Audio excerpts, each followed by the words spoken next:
ಶ್ರೀಮತಿ ಪಾರ್ವತಿ ಮಲ್ಲಪ್ಪ ಸಂಗೊಳಗ ಮಾಧವನಗರ ಬೀದರ್ ಜಿಲ್ಲೆ, ಶ್ರೀಮತಿ ಕಮಲಿಬಾಯಿ ಗಾಂಧಿನಗರ ತಾಂಡ ಯಾದಗಿರಿ ಜಿಲ್ಲೆ. ಕರ್ನಾಟಕದಲ್ಲಿ ಲಂಬಾಣಿ ಜನರು ಒಂದು ವಿಶಿಷ್ಟ ಜನಾಂಗ. ರಾಜಸ್ಥಾನದ ಪರಂಪರೆಯವರೆಂದು ಹೇಳುವ ಈ ಜನಾಂಗ ತನ್ನದೇ ಆದ ಸಂಸ್ಕೃತಿಯನ್ನ ಉಳಿಸಿಕೊಂಡು ಬಂದಿದೆ. ಇವರು ತಾಂಡಾದಲ್ಲಿ ವಾಸಿಸುತ್ತಾರೆ. ಲಂಬಾಣಿ ಕುಣಿತದಲ್ಲಿ ಮಹಿಳೆಯರಿಗೆ ಪ್ರಾಮುಖ್ಯತೆ. ಲಂಬಾಣಿ ಸ್ತ್ರೀಯರ ವೇಷಭೂಷಣವು ವೈಶಿಷ್ಟ್ಯಪೂರ್ಣವಾಗಿ ಬುಡಕಟ್ಟನ್ನ ಬಿಂಬಿಸುತ್ತದೆ. ಕೆಂಪು ಲಂಗ, ಅದಕ್ಕೆ ಸೊಗಸಾದ ಕಸೂತಿ, ಅಂಚಿನಲ್ಲಿ ಜೋಡಿಸಿದ ಗಾಜಿನ ಬಿಲ್ಲೆಗಳು, ಕೈಗೆ ದಂತದ ಬಳೆಗಳು, ಕೊರಳಿಗೆ ಲೋಹದ ಸರಗಳು, ಕಿವಿಗೆ ಬುಗುಡಿ, ಮುಂಗುರುಳಿಗೆ ಬೆಳ್ಳಿಯ ಸರದ ಕಚ್ಚುಗಳು, ಹಾಗೆ ಕೈ ಕಾಲುಗಳಿಗೆ ಬೆಳ್ಳಿಯ ಉಂಗುರ, ಕಾಲಿಗೆ ಕಾಲಂದಿಗೆ, ತಲೆಗೆ ಗುಗ್ಗರಿ, ಮೂಗಿಗೆ ಮೂಗತಿ, ಮೈ ಮೇಲೆ ಕವಡೆಗಳ ಸರಮಾಲೆ. ಇವೆಲ್ಲವುಗಳ ಕಲಾತ್ಮಕ ಸಮ್ಮೇಳನ ಲಂಬಾಣಿ ಮಹಿಳೆಯರ ವೇಷ. ಲಂಬಾಣಿ ಮಹಿಳೆಯರ ಕುಣಿತದ ರೀತಿ ಬಹು ಆಕರ್ಷಣೀಯ. ದಾವಣಗೆರೆ ಜಿಲ್ಲೆಯ ಸ್ತಬ್ಧ ಚಿತ್ರ ಮನೆ ಮನೆಗೆ ಗಂಗೆ. ಕರ್ನಾಟಕ ಸುಸ್ಥಿರ ಗ್ರಾಮೀಣ ಕುಡಿಯುವ ನೀರು ಸರಬರಾಜು ಯೋಜನೆಯ ಅಡಿಯಲ್ಲಿ ಮನೆ ಮನೆಗೆ ಗಂಗೆ ಯೋಜನೆಯಡಿ ಪ್ರತಿ ಮನೆಗೆ ನಳ ಸಂಪರ್ಕ ಕಲ್ಪಿಸಲಾಗುತ್ತಿದೆ. ದಾವಣಗೆರೆ ಜಿಲ್ಲೆಯಲ್ಲಿ 100 ಗ್ರಾಮಗಳನ್ನು ಡಿಸೆಂಬರ್ 2025ರ ಒಳಗಾಗಿ 24/7 ಕುಡಿಯುವ ನೀರು ಗ್ರಾಮಗಳೆಂದು ಘೋಷಣೆ ಮಾಡಲು ಉದ್ದೇಶಿಸಲಾಗಿದೆ. ಇದುವರೆಗೂ ಜಿಲ್ಲೆಯಲ್ಲಿ 51 ಜನವಸತಿ ಗೃಹಗಳನ್ನು ಸೇರಿಸಿ ಗ್ರಾಮಗಳನ್ನು 24/7 ಕುಡಿಯುವ ನೀರು ಸರಬರಾಜು ಗ್ರಾಮಗಳೆಂದು ಘೋಷಿಸಲಾಗಿದೆ. ರಾಜ್ಯದ ಒಟ್ಟು 119 ಗ್ರಾಮಗಳು 24/7 ಕುಡಿಯುವ ನೀರು ಗ್ರಾಮಗಳೆಂದು ಘೋಷಿಸಲಾಗಿದೆ. ರಾಜ್ಯದ ಅಂಕಿ ಅಂಶಗಳನ್ನು ಹೋಲಿಕೆ ಮಾಡಿದ್ದಲ್ಲಿ ದಾವಣಗೆರೆ ಜಿಲ್ಲೆ ರಾಜ್ಯದಲ್ಲಿ ಪ್ರಥಮ ಸ್ಥಾನದಲ್ಲಿದೆ. ದಾವಣಗೆರೆ ಜಿಲ್ಲೆಯಲ್ಲಿ ಗ್ರಾಮೀಣ ಪ್ರದೇಶಗಳಲ್ಲಿ ಒಟ್ಟು 799 ಶುದ್ಧ ಕುಡಿಯುವ ನೀರಿನ ಘಟಕಗಳನ್ನು ಕಾರ್ಯಗತಗೊಳಿಸಿದ್ದು, ಗ್ರಾಮೀಣ ಭಾಗದ ಜನರಿಗೆ ಶುದ್ಧ ಕುಡಿಯುವ ನೀರು ಸರಬರಾಜು ಮಾಡಲಾಗುತ್ತಿದೆ. ವಾರ್ಷಿಕ ನಿರ್ವಹಣೆಯನ್ನು ಸಹ ಮಾಡಲಾಗುತ್ತಿದೆ. ಹಿಡಿಯದ ದಾವಣಗೆರೆ ಜಿಲ್ಲಾ ಪಂಚಾಯತ್ನ ಸ್ತಬ್ಧ ಚಿತ್ರದ ನಂತರ ಮತ್ತೊಂದು ಕಲಾ ತಂಡ ವೀರಗಾಸೆಯ ವೇಷದಲ್ಲಿ ಕಲಾವಿದರು ಹಾಗೂ ನಗಾರಿಯನ್ನ ಬಡಿಯುತ್ತ ಕಲಾವಿದರು ಸಾಕ್ತಾ ಇದ್ದಾರೆ.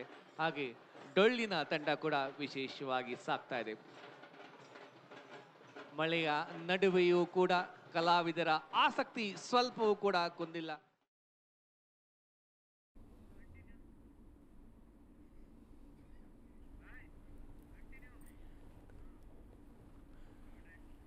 ಇನ್ನು ಸ್ತಬ್ಧ ಚಿತ್ರಗಳ ಪ್ರದರ್ಶನ ಕೂಡ ಮಾಡಲಾಗ್ತಾ ಇದೆ. ಪ್ರತಿಯೊಂದರೂ ಕೂಡ ಬಹಳ ವಿಶೇಷವಾಗಿ ಕಾಣಿಸ್ತಾ ಇದೆ, ನೋಡೋದಕ್ಕೆ ಅದ್ಭುತವಾಗಿದೆ. ಇದರ ಜೊತೆಗೆ ಸ್ತಬ್ಧ ಚಿತ್ರಗಳ ಜೊತೆಗೆ ಕಲೆಗೂ ಕೂಡ ಇಲ್ಲಿ ಪ್ರೋತ್ಸಾಹವನ್ನು ನೀಡಲಾಗ್ತಾ ಇದೆ. ಅಲ್ಲಿ ಅಂದರೆ ಆ ಭಾಗದಲ್ಲಿ ಯಾವ ಕಲೆ ಬಹಳ ಪ್ರಾಮುಖ್ಯತೆಯನ್ನು ಗಳಿಸಿದೆ ಅಥವಾ ಯಾವುದು ಬಹಳ ಫೇಮಸ್ ಆಗಿದೆ ಆ ಕಲೆಯ ಪ್ರದರ್ಶನ ಕೂಡ ಮಾಡಲಾಗ್ತಾ ಇದೆ. ಇನ್ನು ದಾವಣಗೆರೆಯಲ್ಲಿ ಕೂಡ ನಾವು ಗಮನಿಸೋದು ಎಷ್ಟು ಅತ್ಯದ್ಭುತವಾದಂತಹ ಒಂದು ಸ್ತಬ್ಧ ಚಿತ್ರ ಪ್ರದರ್ಶನವನ್ನು ಕೂಡ ಮಾಡಿದ್ರು. ಅದರ ಜೊತೆಗೆ ಮನೆ ಮನೆಗೆ ಗಂಗೆ ಅನ್ನೋ ಕಾನ್ಸೆಪ್ಟ್ನಲ್ಲಿ ದಾವಣಗೆರೆಯಲ್ಲಿ ಮಾಡಿದ್ರು. ಅದಾದ ನಂತರ ಚಿತ್ರದುರ್ಗ ಅಂತಂದರೆ ನಮ್ಗೆ ನೆನಪಾಗೋದೇನು ಹೇಳಿ, ಕಲ್ಲಿನ ಕೋಟೆ. ಈ ಕಲ್ಲಿನ ಕೋಟೆ ಅಂತಂದ್ರೆ ಕಲ್ಲು ಎಲ್ಲಿ ಹೆಚ್ಚಾಗಿ ಕಾಣುತ್ತೆ ನಮ್ಗೆ ಅಂದ್ರೆ ಚಿತ್ರದುರ್ಗ ಅಂತ ಹೇಳ್ತೀವಿ. ಅಷ್ಟು ಸೊಗಸಾಗಿರುತ್ತೆ. ಅಲ್ಲಿ ರಾಜ ವೀರ ಮದಕರಿ ನಾಯಕ ಎಲ್ರಿಗೂ ಕೂಡ ಗೊತ್ತಿದೆ, ಅವರ ಇತಿಹಾಸ ಆಗಿರಬಹುದು. ಅಥವಾ ಚಿತ್ರದುರ್ಗ ಅಂತಂದ್ರೆ ವೀರ ಮದಕರಿ ನಾಯಕ ಅವರ ಸಾಹಸ ಗಾಥೆಗಳ ನೆನಪಿಗೆ ಬರುತ್ತೆ. ಹಾಗಾಗಿ ಅದರ ಒಂದು ಕಾನ್ಸೆಪ್ಟ್ನಲ್ಲಿ ಅಲ್ಲಿ ಸದ್ಯಕ್ಕೆ ಒಂದು ಸ್ತಬ್ಧ ಚಿತ್ರ ಪ್ರದರ್ಶನ ಕೂಡ ಮಾಡಲಾಗಿದೆ. ಮತ್ತೊಂದು ಕಡೆ ಕೂಡ ನಾವು ಗಮನಿಸ್ತಾ ಇದ್ದೀವಿ, ಅಭಿಮನ್ಯು ಮೇಲೆ ತಾಯಿ ಚಾಮುಂಡೇಶ್ವರಿಯನ್ನು ಇರಿಸಲಾಗ್ತಾ ಇದೆ. ಇನ್ನು ಪಲ್ಲಕ್ಕಿಯಲ್ಲಿ ತಾಯಿ ಎಷ್ಟು ಅತ್ಯದ್ಭುತವಾಗಿ ಕುಳಿತಿದ್ದಾಳೆ ಅದನ್ನು ಕೂಡ ನಾವು ಗಮನಿಸ್ತಾ ಇದ್ದೀವಿ. ಲಕ್ಷಾಂತರ ಜನ ಕಾಯ್ತಾ ಇರುವಂತಹ ಒಂದು ಅದ್ಭುತ ಕ್ಷಣಕ್ಕೆ ನೀವು ಇವತ್ತು ಸಾಕ್ಷಿ ಆಗ್ತಾ ಇದ್ದೀವಿ. ಬಹಳ ಖುಷಿ ಆಗ್ತಿದೆ ಈ ಒಂದು ಕ್ಷಣಕ್ಕಾಗಿ. ಎಷ್ಟೋ ಜನ ಕಾಯ್ತಾ ಇದ್ದಾರೆ. ಎಷ್ಟೋ ಜನಕ್ಕೆ ಆ ತಾಯಿಯ ದರ್ಶನ ಮಾಡಬೇಕು, ನೋಡಿದ್ರೆ ಸಾಕು ನಮ್ಮ ಜೀವನ ಪುನೀತರಾಗ್ತೀವಿ ಅನ್ನೋ ನಂಬಿಕೆ ಇದೆ. ಹಾಗಾಗಿ ಸಾಕಷ್ಟು ಜನರು ಬೇರೆ ಬೇರೆ ಭಾಗಗಳಿಂದ ವಿದೇಶಗಳಿಂದ ಬಂದು ಆ ತಾಯಿಯ ದರ್ಶನಕ್ಕೆ ಅಂತ ಕಾಯ್ತಾ ಇರ್ತಾರೆ. ಸದ್ಯಕ್ಕೆ ಅಭಿಮನ್ಯುವಿನ ಮೇಲೆ ತಾಯಿಯನ್ನು ಕೂರಿಸುವ ಕೆಲಸ ಅಥವಾ ಏನು ಅಂಬಾರಿಯನ್ನು ಕಟ್ಟುವಂತಹ ಕೆಲಸವನ್ನು ಮಾಡ್ತಾ ಇದ್ದಾರೆ. ನಾನು ಆವಾಗಲೇ ಹೇಳಿದೆ ಮಹೇಶ್ ನಿಮಗೆ, ಈ ಅಂಬಾರಿ ಕಟ್ಟುವಂಥದ್ದು ಅಷ್ಟು ಸುಲಭದ ಮಾತಲ್ಲ, ಬಹಳ ಕಷ್ಟ ಇದೆ. ಅದು ಹಿಂದೆ ಅಂದರೆ ಯಾರು ಪರಂಪರೆಯಿಂದ ನಡ್ಸ್ಕೊಂಡು ಬರ್ತಾ ಇದ್ದಾರೆ ಅವ್ರ ಕೈಗೆ ಮಾತ್ರ ಇದು ಸಾಧ್ಯ ಆಗುತ್ತೆ. ಈಗ ಹೊಸದಾಗಿ ಹೋಗಿ ನಾವು ಅಂಬಾರಿಯನ್ನು ಕಟ್ತೀವಿ ಅಂತಂದರೆ ಅದು ಸಾಧ್ಯ ಆಗಲ್ಲ, ಬಹಳ ಕಷ್ಟ ಇದೆ. ನಾವು ಅದನ್ನೇ ಗಮನಿಸ್ತಾ ಇದ್ದೀವಿ. ಸದ್ಯಕ್ಕೆ ಅಂಬಾರಿಯನ್ನು ಕಟ್ಟುವ ಕೆಲಸವನ್ನು ಕೂಡ ಮಾಡ್ತಾ ಇದ್ದಾರೆ. ಅದರ ಜೊತೆಗೆ ತಾಯಿ ಕೂಡ ತುಂಬ ಸುಂದರವಾಗಿ ಕಾಣ್ತಾ ಇದ್ದಾರೆ. ಇನ್ನು ಹೆಣ್ಣು ಅಂತ ಅಂದರೆ ಕೇಳಬೇಕಾ ಅಲಂಕಾರಕ್ಕೆ ಹೇಳೋದಕ್ಕೆ ಎರಡು ಮಾತಿಲ್ಲ. ತಾಯಿಗೂ ಕೂಡ ಅಷ್ಟೇ ಅತ್ಯದ್ಭುತವಾಗಿ ಅಲಂಕಾರ ಮಾಡಿದ್ದಾರೆ. ಕೇಸರಿ ಬಣ್ಣದ ಸೀರೆಯನ್ನ ಈ ಬಾರಿ ಕೇಸರಿ ಬಣ್ಣದಲ್ಲಿ ಅಲಂಕಾರ ಮಾಡಿದ್ರೆ, ಪ್ರತಿ ಬಾರಿಯೂ ಕೂಡ ಸೀರೆಯಲ್ಲೂ ಅಷ್ಟೇ ಬಹಳ ವಿಶೇಷವಾಗಿ ಅಲಂಕಾರವನ್ನ ಮಾಡ್ತಾರೆ. ಇನ್ನು ಮೈಸೂರು ಅಂದ್ರೆ ನಮಗೆ ನೆನಪಾಗೋದು ಮೈಸೂರು ಸಿಲ್ಕ್ ಸ್ಯಾರಿ.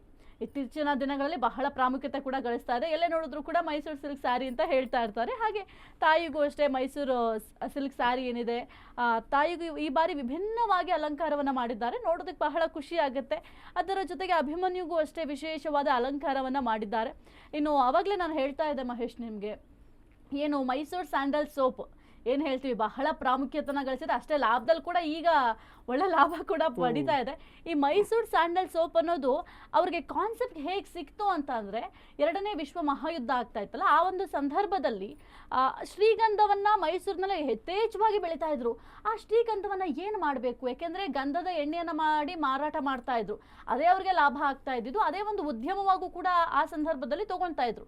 ಆದ್ರೆ ಈಗ ಯುದ್ಧ ನಡೀತಾ ಇದೆ, ಏನು ಕೂಡ ರಫ್ತು ಮಾಡೋದಕ್ಕೆ ಸಾಧ್ಯ ಆಗಲ್ಲ. ಏನು ಮಾಡಬೇಕು ಅಂತ ಯೋಚನೆ ಮಾಡಿದಾಗ, ಆಗ ನಾವು ಯಾಕೆ ಎಲ್ರಿಗೂ ಕೂಡ ಉಪಯೋಗ ಆಗೋ ರೀತಿಯಲ್ಲಿ ಸೋಪ್ ಮಾಡಬಾರ್ದು ಅನ್ನೋ ಒಂದು ಕಾನ್ಸೆಪ್ಟ್ ಬಂತು.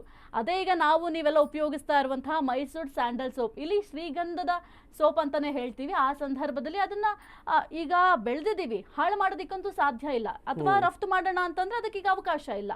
ಹಾಗಾಗಿ ರಾಜರು ಯೋಚನೆ ಮಾಡಿ, ಇಲ್ಲ ನಾವು ಏನಾದರೂ ಹೊಸದಾಗಿ ಮಾಡೋಣ ಅಂತ ವಿದೇಶಗಳಿಂದ ಕೆಲವೊಂದಿಷ್ಟು ಮಿಷಿನ್ಗಳನ್ನು ತರಿಸ್ಕೋತಾರೆ. ಮಿಷಿನ್ಗಳನ್ನು ತರಿಸ್ಕೊಂಡು ಮೊದಲ ಪ್ರಯತ್ನವನ್ನು ಮಾಡ್ತಾರೆ. ಮೊದಲ ಪ್ರಯತ್ನದಲ್ಲೇ ಯಶಸ್ಸನ್ನು ಕಾಣ್ತಾರೆ. ಅದೇ ರೀತಿ ಈಗ ಮೈಸೂರು ಸ್ಯಾಂಡಲ್ ಸೋಪು ಬಹಳ ಲಾಭದಲ್ಲಿ ಕೂಡ ಇದೆ. ಇನ್ನು ಸೋಪ್ ಅಷ್ಟೇ ಅಲ್ಲ, ಮೈಸೂರು ಅಂದರೆ ಬಹಳ ವಿಚಾರಗಳು ನಮಗೆ ನೆನಪಿಗೆ ಬರುತ್ತೆ.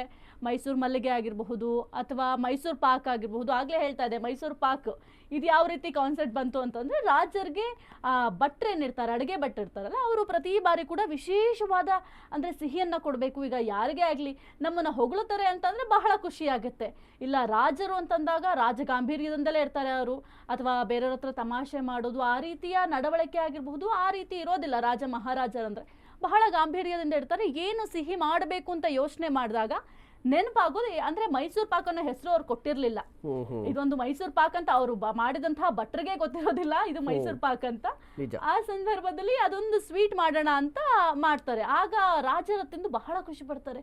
ಏನಿದ್ರು ಹೆಸರು ಅಂತ ಕೇಳಿದಾಗ, ಸ್ವಾಮಿ ನಂಗೆ ಗೊತ್ತಿಲ್ಲ ಏನಿಡ್ಬೇಕಂದ್ಬಿಟ್ಟು, ಒಂದು ನಿಮಗೆ ಸ್ವೀಟ್ ಕೊಡಬೇಕು ಅಥವಾ ಒಂದು ಸಿಹಿಯನ್ನ ಉಣಬಡಿಸ್ಬೇಕಂತ ನಾನು ಇದೊಂದು ಸ್ವೀಟ್ ಮಾಡಿದೆ ಅಂತ ಹೇಳ್ತಾರೆ.